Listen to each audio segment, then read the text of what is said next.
It's a leader in tech who is not as resilient as they want to be. In this book, I'm focusing on resilience specifically. There are evolutions in leadership that I take leaders through beyond that. Those will be future books. So this is resilience. And I start with resilience because if you don't have the gusto to get up when you fall down or get knocked down or trip, or it's just is too hard to keep on going, then it doesn't matter how adaptable and easeful and fluid you are. So we need the resilience first. Okay, everybody, welcome back to Living the Next Chapter, the author podcast. And what I love is I get to selfishly have time with people I enjoy talking to. And Michael is one of those because he's already been on my other show, the How to Podcast series. And we've been talking about his podcast journey. And not only is he a podcaster, he's a writer. He's got so many great things. He's got a great website, which we'll talk about as well. And Michael just wants to help people. Like, don't we need that? We just need people who want to help people. And that's what Michael's here for. And he's going to help us today by being on the show. So, Michael, welcome to Living the Next Chapter. Glad to have you here. Thank you, Dave. I'm happy to be here. How was that? Was that a good intro? Did you like that one? That was great. From one podcaster to another, I know I'm being scrutinized right now by a fellow podcaster, so I want to do my best. No, not at all. I don't judge. I love it. Michael, tell everybody, for our audience here who haven't met you yet, where you are in this big world of ours. I am in Columbia, Missouri, in the United States of America, so kind of middle of the continental U.S. There you go. Not exactly the geographic center, though. That's a couple hours west of me. Oh, really? Yeah, they have a little plaque. Oh, they have a plaque and everything? There's a little plaque you can pull off to the side of the road and take your photos. Yes, so it's does over that in Kansas. Exact middle point include then Alaska, Hawaii, all that other? Like, is that also No, that's the continental U.S. Continental. Okay, so I'm Canadian. I don't. Yeah. No one outside. Probably most people in the U.S. don't even know this. It doesn't include Alaska, Hawaii, Puerto Rico, and all the other islands and things that Okay. All right. That makes sense. we support. There's probably several American listeners, right, going now just shaking their head like, this Dave guy, who is this guy?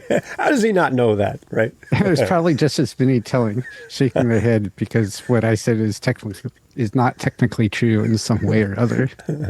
So have you been to the plaque? Have you actually got your picture with the plaque? I have been there. I don't remember if I took my photo or not. Okay. There you go. I like that. There's a couple places, I guess, that are really interesting. Isn't there a spot somewhere in the U.S. where you can go like in 4 different states just by taking a step here or there? Is that right? Yep. Yeah, it's 4 corners. It's New Mexico, Arizona, Colorado, and I forget the first state. Yeah. Okay. But you can actually, like, within like a couple steps, you're in all the different places? Yeah. It's just, there's a spot where they all 4 meet. And so you can just stand on that spot. It somehow isn't private land. Oh. So you don't have to pay money to go do it. At least you didn't when I did it growing up. Okay. Well, see, we got to add these places to our bucket list, right? Yeah. So we can all go there. And then we can come visit you, maybe, as well. Sure. Right? You'll take us out for coffee or something. I'll take you on a hike. There you go. All right. So if you need to get out of the car, you need to stretch your legs, go see Michael. He'd love to spend some time. He'll talk to you about his writing as well, by the way. But yeah. Whatever you want to talk about. Right? Sure. Okay. One thing I do want to talk about, because we didn't get to it on How to Podcast, is tell people about what is so uncommon about you, Michael, and your website and what you do, because I'm reading through here. There's a lot of great stuff on your site. Who do you help? What do you do? And then we're going to get into your writing stuff. But talk about your website a little bit and share your skills and talents. Who do you help? So you could say, Dave, that I am the uncommon hero, not the fixer kind, because you are not broken. I'm a guide and a partner, journeying alongside you as we uncover the invisible dynamics that block quality, stall change, and quietly drain energy from yourself and your teams. Okay. So are you working with businesses then? I primarily work with leaders in tech. Okay. And so this may be the chief technology officer, the chief information officer, heads of engineering like that, all the way down through the engineers who are writing the code that turn into the products that you know and love or know and hate or know and are frustrated by, depending on the day in the app.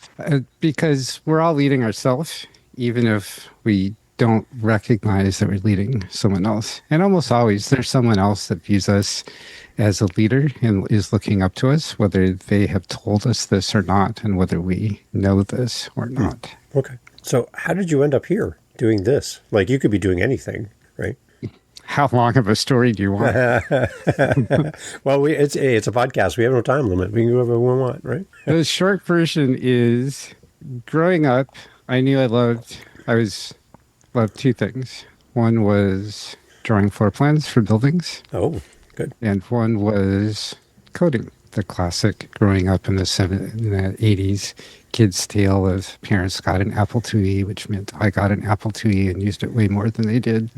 I taught myself BASIC, so I knew programming, which I was later to realize was not real programming, or there was a whole lot I didn't know about programming. Yeah. So I went to school to be an architect and realized that what I really just wanted to understand was how buildings put together, not really build buildings myself. So I had an internship doing architecture stuff that ended up with me writing a bunch of code to make my job easier. And then from there on out, I was writing software. Okay. Writing software, testing software, wrote some articles for industry journals about coding for architects because I knew both worlds. And now, 30 years later-ish, I'm writing a book for leaders in tech. Good. All right. Where are you at in the journey of writing your book? I release at the end of February 26. Wow.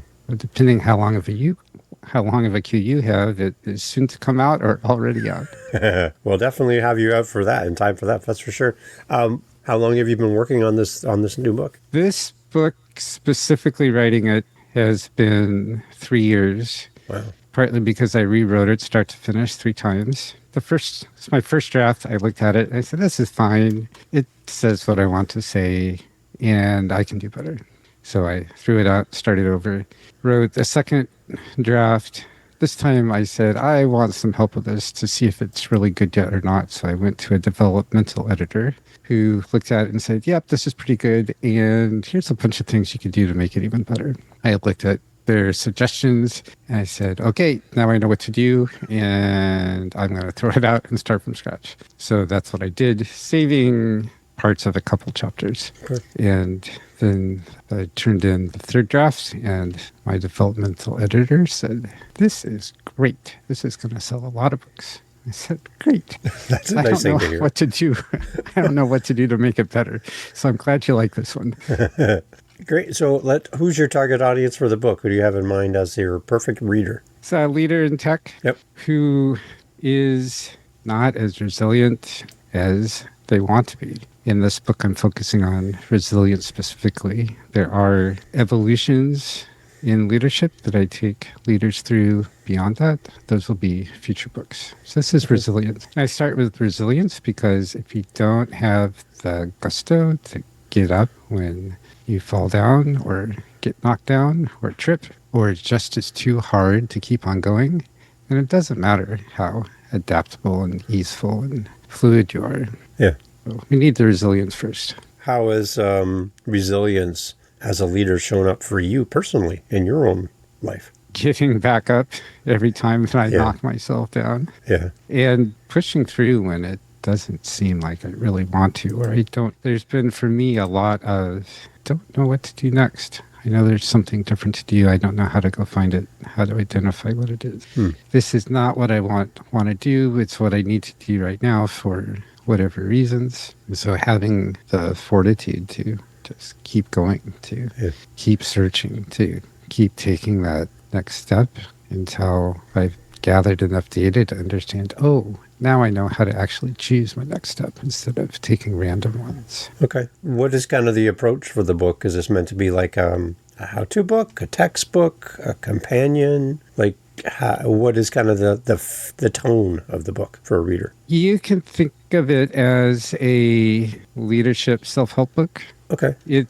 I take you through 16 tools that I've found / developed through my journey, and then taking the wild, chaotic journey I have into something more refined and straightforward by working with other leaders on this to help you start from, I don't have any idea what to do, to get to understanding what is your particular way to find and sustain resilience. It's going to be different from mine. And while this is a process to go through that I've now found works with many, many people, it's not do step A and then step B and then step C and then step D in exactly the sequence. It's here's a first step that will help you understand what to do next. And all of the way through is identifying what your perfect journey, what your perfect way of making resilience is. To put it in the terms of diets, there's lots of mini diets. Yep. Each of those diets work great for the person who wrote the book and are not going to be perfect for anyone else. Some of them are pretty close for some people. Some of them don't work at all. A perfect diet book for me would say, this is how I developed my diet, what to pay attention to, how to know what foods at which times and which quantities and proportions are best for you. And doing that for finding resilience as a leader is what I have done in this book. Yeah. You were kind enough to send me off a PDF version of what's coming, so I have an advanced look. There's a lot of graphics throughout the book. It's very visual based. And I love how you format the book. Was that your intent from the beginning, to have it such an easy book to follow through and all the visuals to kind of complement what you're writing about as well? Yes. What did you love about the formatting, Dave? I just like, it doesn't feel like, I've seen a lot of books come through with 700 episodes. I don't see stuff that looks like this. Like it feels like something, it feels very businessy. Like it's something you would see as a handout in a meeting or a class that you'd have somebody coming to speak to your group about. But it just feels like there's so much takeaways. It's like you created it for the reader, which is probably the whole reason. But it feels like it's made in a way that's visually stimulating. It brings you in, and it's not just a wall of words, So that's what I really like about it. Thank you. And yes, from the start, I knew I wanted to write a book that would appeal to all the learning styles. Yeah. So I start every chapter with a short summary, a TLDR of what the chapter is. Because some people just want to know the summary and then I'll figure it out from there. And some people need to have that context to be able to understand all the details that are coming. Then I follow that with a short vignette, a little story about some leader in tech, somewhere from the CTO down to engineers, who are encountering the problem that the chapter is about and finding their way through that gives a hint and sometimes explicitly takes the reader through the solution that I will present. And this is for a couple of reasons. One is story helps us bring the concepts into our world. Yeah. So for some people, this is going to be way easier to understand than the wall of words that come after. Right. And everything for me has to have a little bit of bling and a little bit of whimsy. So these bring some of that in. And I find as I'm working with people that bringing that little whimsy in, just like Mary Poppins saying with the sugar helps the medicine, or in this case, the work go down. Yeah, I can see that. I get that feeling as I go through the book as well. As I've been reading, that's if that was your intent, it's working. You've got it. So good job on that. Thank you. Then this is always followed by, here is the problem and here's your solution. Yeah. So this is the meat of the chapter. And then here's how to start doing this for yourself. That's followed by an example of how I do this or how this tool shows up for me. Ways to go deeper in if you want to. And then how to bring this in for your team. Because if you do this just for yourself, your team is going to benefit, no question. Because you'll be a more resilient, more capable leader. If you can then help your team become more resilient, they're going to be better for themselves. And by the way, your team is going to get better and more effective, efficient, whatever business metrics you care about are going to go through the roof because everyone can show up with energy to go and likely more engagement and excitement about life in general. Not to mention the work that you need them to do. One thing, too, I'm noticing as I read through is you break it down into 5 phases as well. Kind of like an overarching message throughout the book, and that's kind of like seems like the foundation of what you're talking about. Can you kind of run through the phases for us, just in brief, because we want people to buy the book and as it comes out in February, but just so that we kind of have some context about some of the phases that you're going to take us through in the book. Yes, the underlying concept in a short number of words to the book is integrating your heart, mind, body, and spirit. Okay. And learning how to access the wisdom that each of them brings and the guidance that they offer. For those of us in tech and business in general, I find we're really good at using our mind. For programmers, especially anyone who is trying to make computers or machines do things, computers are all logical. And so we enter that logical frame as we try to translate the squishy world that we live in into crisp and clean. These are the way instructions to go through to create this output that may look very squishy. Because you can't tell computers, well, you just kind of feel into it and decide what feels right. You have to be very precise. Yeah. And a lot of people in tech have told me that the reason that they're in tech is so they don't have to deal with emotions and or people, which is a big paradox because, as it turns out, every technical problem is actually a people problem. Yeah, that makes sense. You can't divorce the two. No. No. And even if you're a solopreneur coding in your back room doing everything yourself, you still have customers that are going to buy your thing or that you're offering it to. So you still have to think about them and understand where they're coming from and how they will react and use what you're creating, even if you're just giving it away for free and so you don't have tech support, so you don't actually need to talk to any of them. So they're always there. Yeah, that customer-facing side of what you do, right? If you don't have customers, you're not going to be doing what you do for long. So you do need to be able to put your products in front of people. So there's a connection there, right? And if we don't do that well, it has a trickle-down effect into what we do.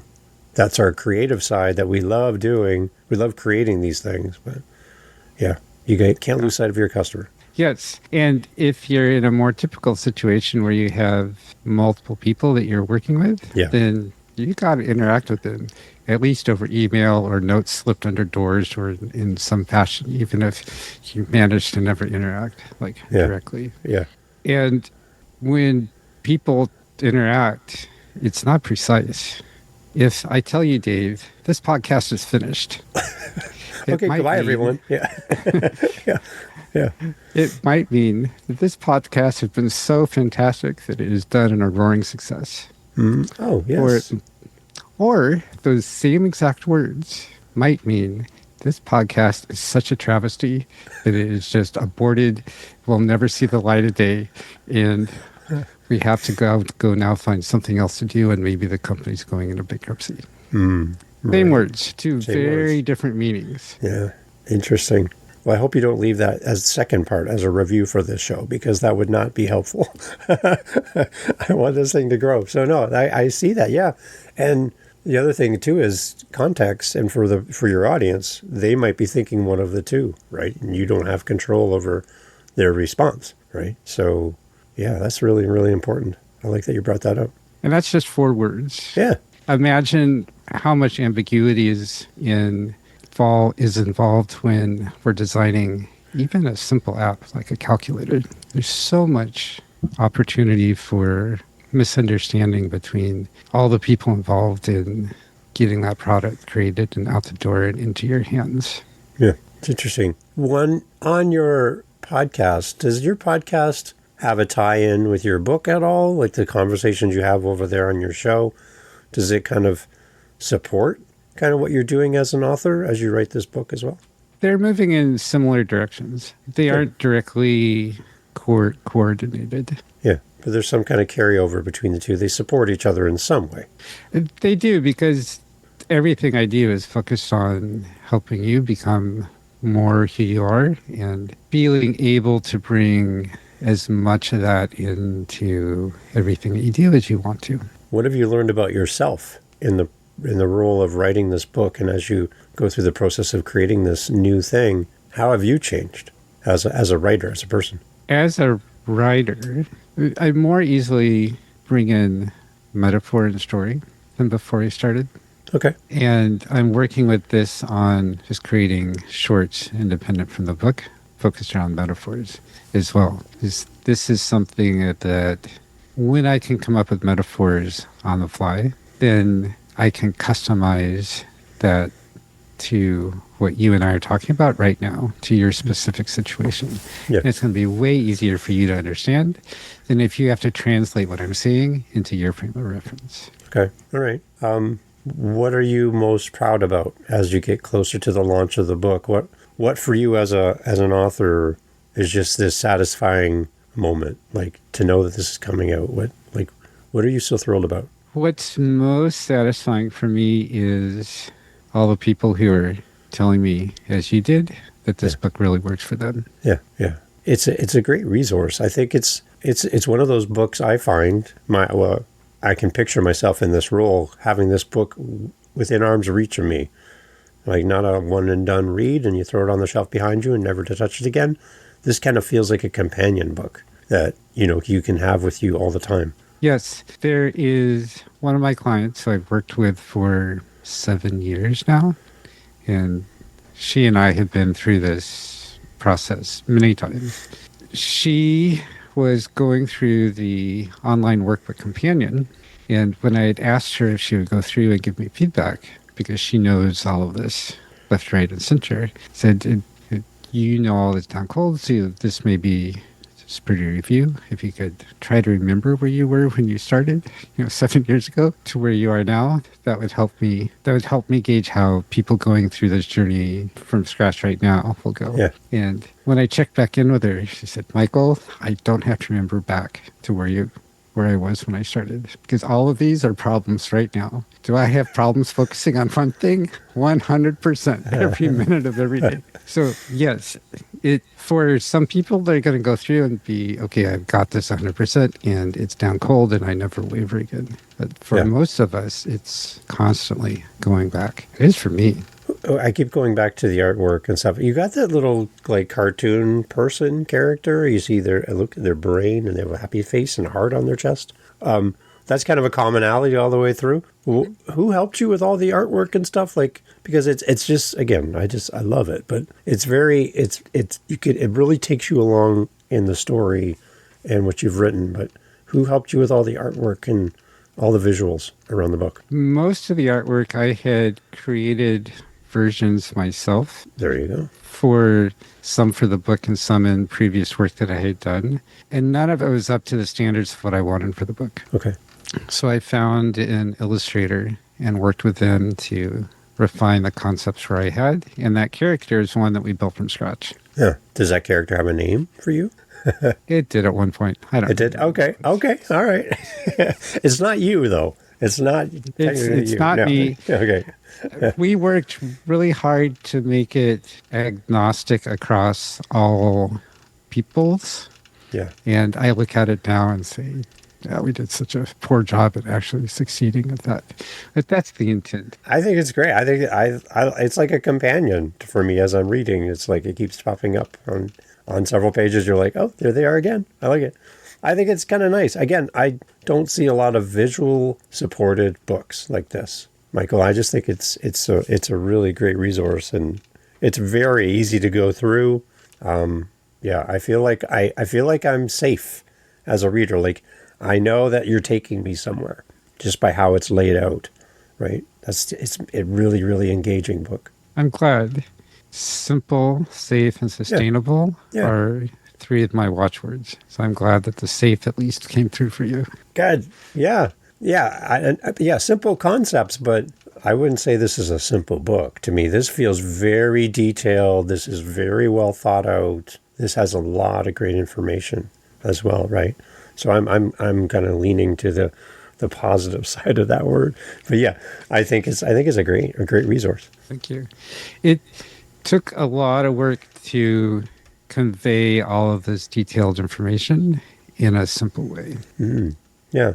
Yeah. And you can see 3 years of hard work to kind of map this all out and plan it out for the readers. There's a lot of intention behind what you've done. Yes. Yeah. So where do you go from here? Like the book's going to come out early of 2026. I kind of seems like you're leading us to the fact there's going to be more similar type of books in the future. Is that kind of your intent? The book comes out in early 26. The online workbook, the online companion workbook will be live at the same time. Good. And there will be an audiobook more or less about the same.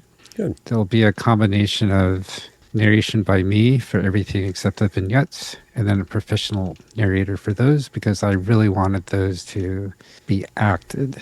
And my acting abilities are not as good as I want them to be to make those vignettes really come alive for people. Right. And then, yes, there are at least 3 more books after this, because there are 3 more evolutions to explain after this. And I'm going through evolution number 5 right now. So once I get through that, there will be another book after that. That's good. See, I think that's another part of why I have my show and the name of my show, Living Your Next Chapter, because my listeners are always like, when they find a great author and a great resource, they're like, oh, Dave, please ask them if there's more, because I just want to follow the journey of this author, and I love the value that they bring to what they write, and I just want to know that there's more down the road that I can look forward to. So it's good to hear that. We don't want to rush, right? We want to celebrate this launch of this book and give it its due, but at the same time, we're like, I hope there's more, because I love it. So yes, there will be more books, and there's also join my newsletter. You'll get notified of every episode of podcast that comes out, which, as you said, is in a similar vein.